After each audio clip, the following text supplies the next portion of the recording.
Estómago, su anatomía. Inicia en la unión gastroesofágica, como vimos, donde termina el esófago y termina a nivel del duodeno. Se divide en tres zonas principales: el cardias, la porción superior; el fondo, es la porción más grande; y el píloro. Respecto a su epidemiología, por incidencia es más frecuente en afroamericanos y mujeres asiáticas y menos en blancos. Al año se reportan alrededor de 1 millón de nuevos casos a nivel mundial. Es un tumor más frecuente en Japón y en Asia, y esto por hábitos alimenticios, como veremos. Es la causa de muerte por cáncer número 4 a nivel mundial aproximadamente. La mediana de edad al diagnóstico es de 65 a 70 años y es un poco más frecuente en hombres, con una relación 1.5 a 2 y 1 en mujeres. Por localización se encuentra con más frecuencia a nivel proximal, a nivel de la unión gastroesofágica, cardias y fondo. Se asocian esta localización a reflujo gastroesofágico, obesidad y tabaco, y tiene peor pronóstico. En el cuerpo se presentan alrededor del 25% de los tumores, y en el antro y estómago distal 40%. Entonces, en suma, el cuerpo, antro y estómago distal representan la mayoría de los tumores. Del cuerpo y estómago distal, factores de riesgo son Helicobacter pylori, gastritis crónica, y 10% de los tumores aproximadamente involucran más de una parte. El estómago tiene 5 capas. Del lumen hacia lo profundo es mucosa, submucosa, muscular, subserosa y serosa. El peritoneo va a cubrir parte de la superficie anterior del estómago, pero recordemos que la unión gastroesofágica y el esófago no tienen serosa. Histología. Aquí sí ya es francamente notable cómo el adenocarcinoma tiene mayor relevancia. 90-95% de los tumores de estómago son adenocarcinomas y pueden tener algunas subclasificaciones: tubular, papilar, mucinoso, células en anillo de sello. Otro tumor también frecuente en esta localización es el linfoma MALT. Tumores del estroma gastrointestinal, tumores carcinoides, adenoacantomas o carcinomas epidermoides. Existe una clasificación que también se mencionó en clase del sistema Lauren. Este es solo para adenocarcinomas y divide a los tumores en tipo 1 intestinal y tipo 2 difuso. El intestinal se considera más epidémico y sugiere la influencia de un factor de riesgo ambiental. Surge de una lesión precursora en zonas endémicas y tiene poca invasión, tiene mejor pronóstico y es menos agresivo. El tipo 2 difuso es endémico, no está asociado al ambiente o dieta, sugiere una etiología genética, es más frecuente en mujeres jóvenes y con antecedentes familiares. No tiene una lesión precancerosa de donde se origine. Su diseminación y distribución es difuso, infiltrativo, disemina submucosa y a distancia. Generalmente es un tumor proximal, tiene peor pronóstico y es más agresivo. Y por su apariencia, a nivel tanto macroscópica como por endoscopía, puede ser, de acuerdo a la clasificación de Borman, tipo 1, un tumor polipoide fungante; ulcerado, tipo 2, el tipo 3 ulcerativo infiltrante y el tipo 4 infiltrante difuso o rinitis plástica, que es, como mencionábamos, un tumor que infiltra el estómago de forma acartonada. Factores de riesgo adquiridos: infección por Helicobacter pylori, alimentos salados ahumados en vinagres o nitratos, consumo de tabaco, exposición a radioterapia, obesidad, esófago de Barrett, enfermedad por reflujo gastroesofágico. Y factores genéticos son tumores hereditarios que se asocian a mutaciones en líneas germinales, es decir, en todas las células que tiene el individuo, por una mutación de caderina. Esto da lugar al cáncer gástrico difuso hereditario.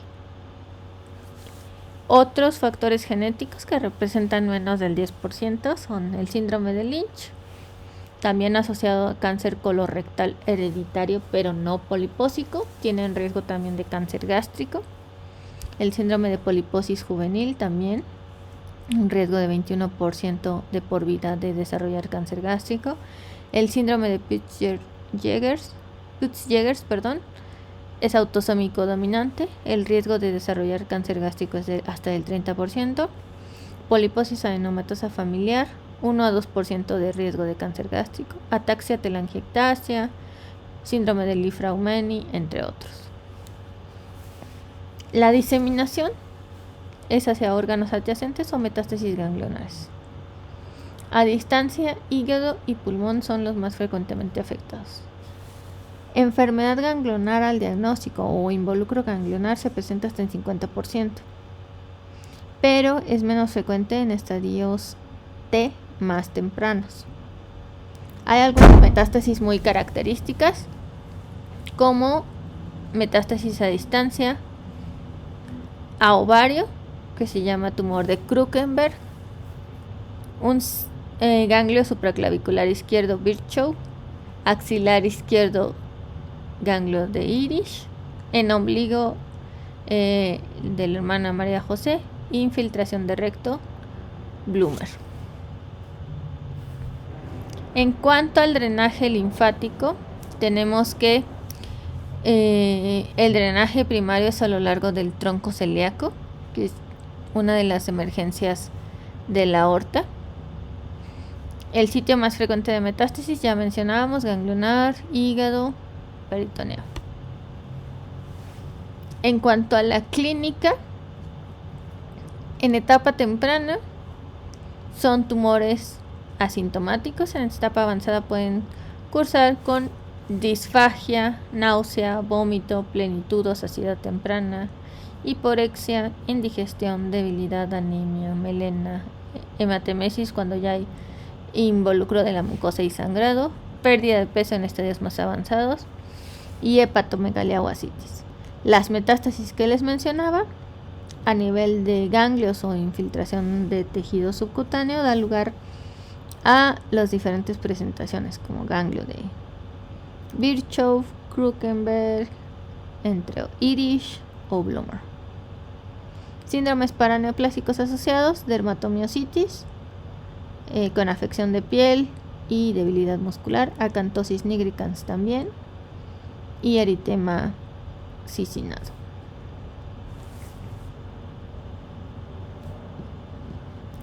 En cuanto al abordaje, requiere historia, exploración física, endoscopia superior. El ultrasonido endoscópico nos ayuda a evaluar la profundidad de invasión, identificar ganglios que requieran alguna BAF. Tomografía de tórax, abdomen y pelvis con contraste oral intravenoso. Si hay elevación de fosfatasa alcalina, sugiere afección ósea y requiere un gammagrama óseo. El PET-CT no es de rutina, pero puede permitir identificar metástasis a distancia, tanto ganglionares como viscerales. La estadificación, como veíamos, tumores que su epicentro, es decir, su centro, se localicen a más de 5 centímetros de la unión gastroesofágica, van a ser catalogados como gástricos.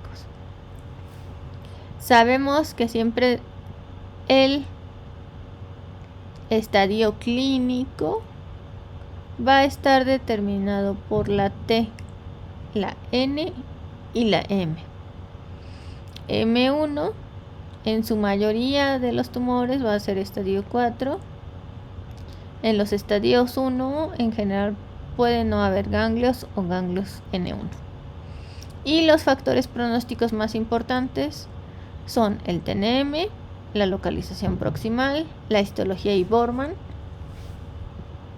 Y tenemos que estadios tempranos, por ejemplo estadios 1A, T1N0 sin ganglios, su supervivencia global a 5 años es el de 71%. En estadios 2, en general, puede ir de 33 a 46%. En estadios 3, desde 9 hasta 20%. Y en estadios 4, la supervivencia de 5 años es de 0 a 4%. Del lado derecho aparece la última clasificación de TNM, en el cual la T, otra vez volvemos igual que en esófago. TIS es displasia de alto grado. T1 invade lámina propia, muscular, mucosa o submucosa. T2 muscular propia. T3 infiltra tejido conectivo subseroso. T4 invade serosa. Y T4B invade estructuras adyacentes. El N depende del número de ganglios. N1 1 a 2, N2 3 a 6, N3A 7 a 15 y N3B 16 o más. Y M1 metástasis a distancia. El tratamiento en estadios tempranos con displasias de alto grado o T1A, que solamente va a invadir la lámina propia o la muscular propia, pueden llevarse a resección endoscópica en aquellos no candidatos a o no médicamente operables. Resección endoscópica, como veíamos, es una resección a través de endoscopía con disección submucosa. Si son médicamente operables, resección endoscópica también puede ser una opción, o cirugía. ¿Qué cirugía? Una gastrectomía. La gastrectomía puede ser parcial o total. La parcial puede ser subtotal o distal. 50-60% de los pacientes con cáncer gástrico son candidatos a cirugía.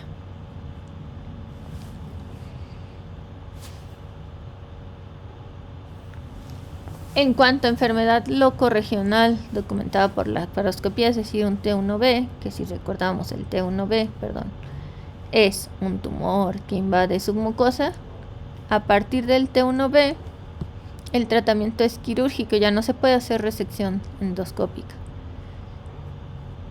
El T2N0A3B se puede hacer cirugía de manera inicial o bien se puede dar quimioterapia preoperatoria. ¿Qué quiere decir preoperatoria? Se da quimioterapia, 3 ciclos antes se realiza la gastrectomía y después se da otra vez quimioterapia 3 ciclos después de la cirugía.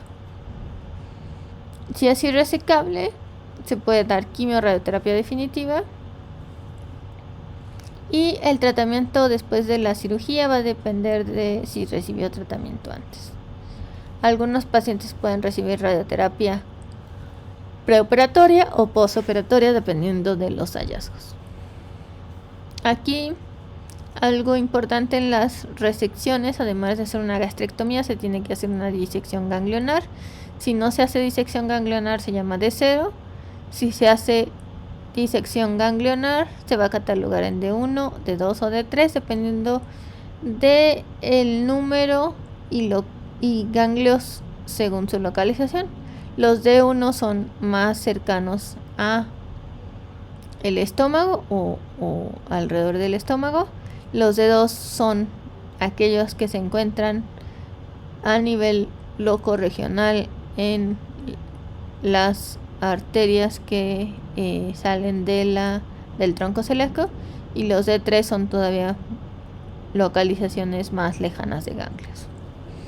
Con esto terminamos con estómago. De manera relevante, les recuerdo, las supervivencias son bajas a partir de estadio 2, 3 y 4 y son mejores para pacientes en estadio 1. El factor pronóstico más importante es TNM y la localización proximal. Gracias.